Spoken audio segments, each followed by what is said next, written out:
The 4 laws of business. Number 1, be fruitful.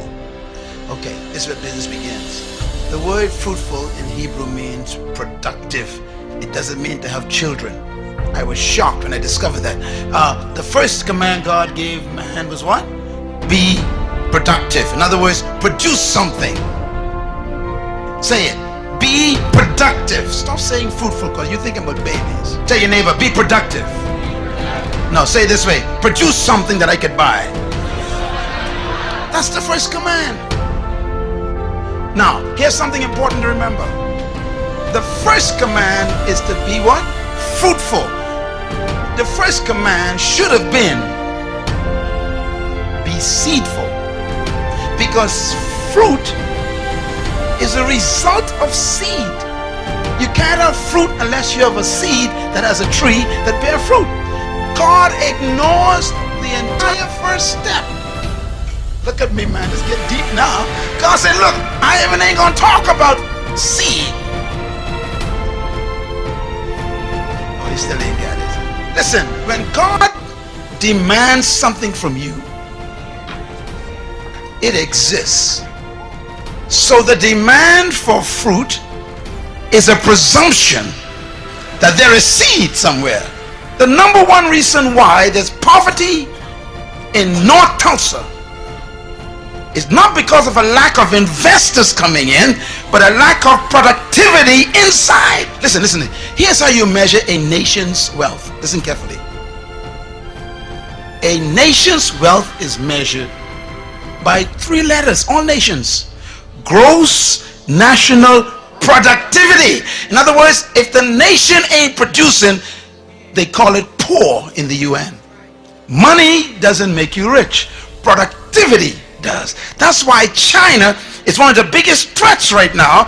Even though they may be poor, they are producing. What do most people in the North Tulsa do? Consume.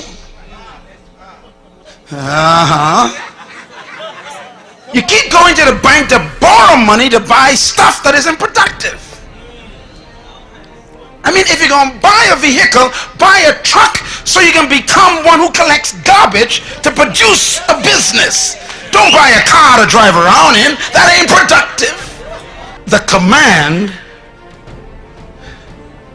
presumes that seed exists in you right now. There's a seed. That's your business. And God says, show me the fruit of it. Produce something. Now when you produce a product, watch God's strategy now. Let's say, okay, Apple computer. Stephen Jobs quit school because he had an idea. Everybody say idea. That's your seed.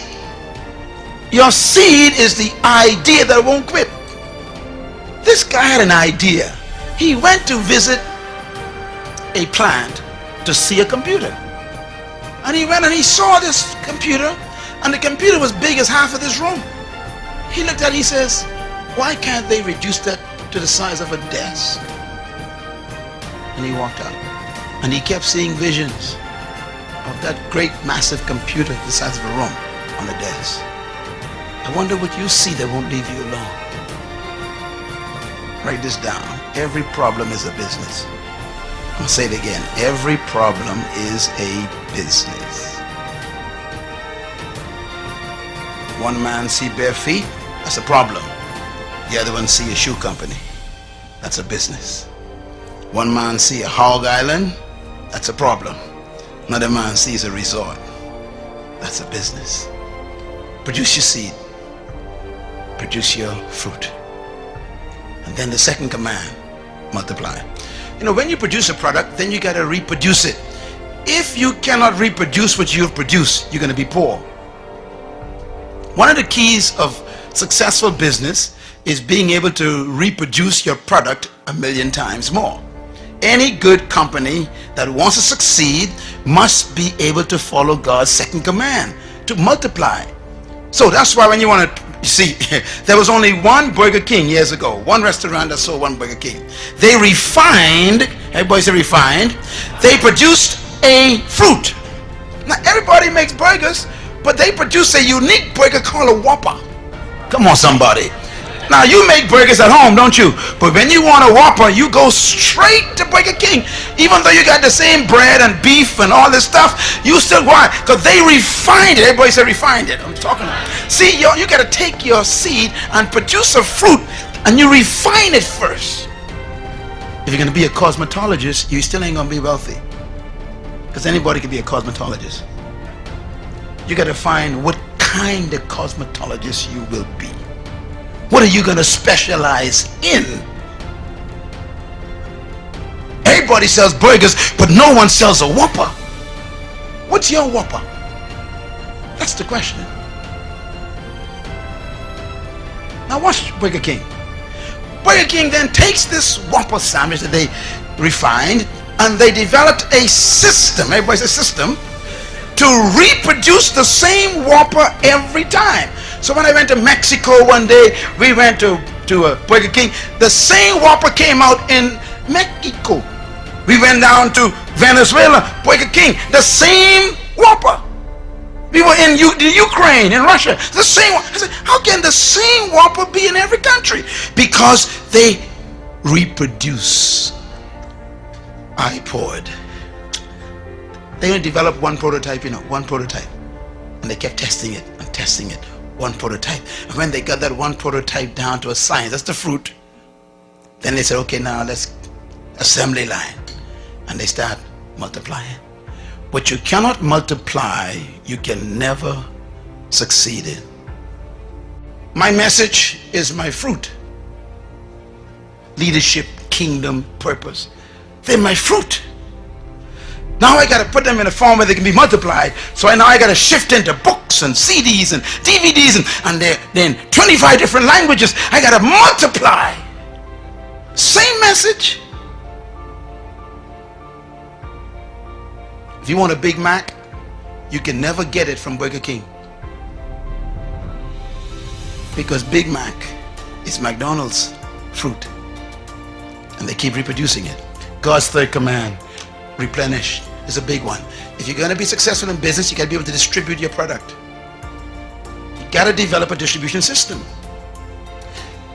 Okay, Walden, bless his heart, had one store. He said, okay, I got my fruit. I got a store where you can actually come in and get wholesale prices, man. The guy had one store. That's number one. Number two, he decided, I want to follow God's second command. I want to multiply. So he created a system to reproduce Walmarts all over the world. Number three, he said, now I'm going to distribute my products to those stores. Walmart got his own distribution system. What about yours? And God's fourth command, business, subdue.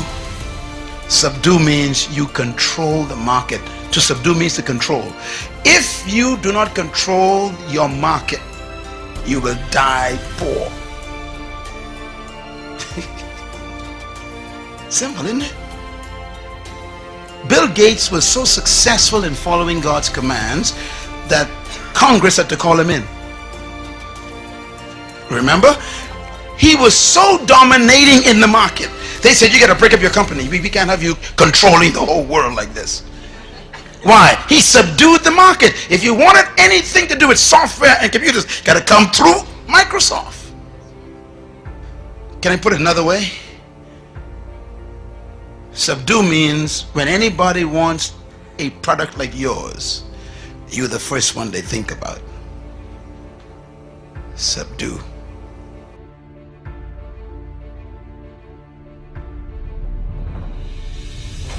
We are truth seekers, true agents of change.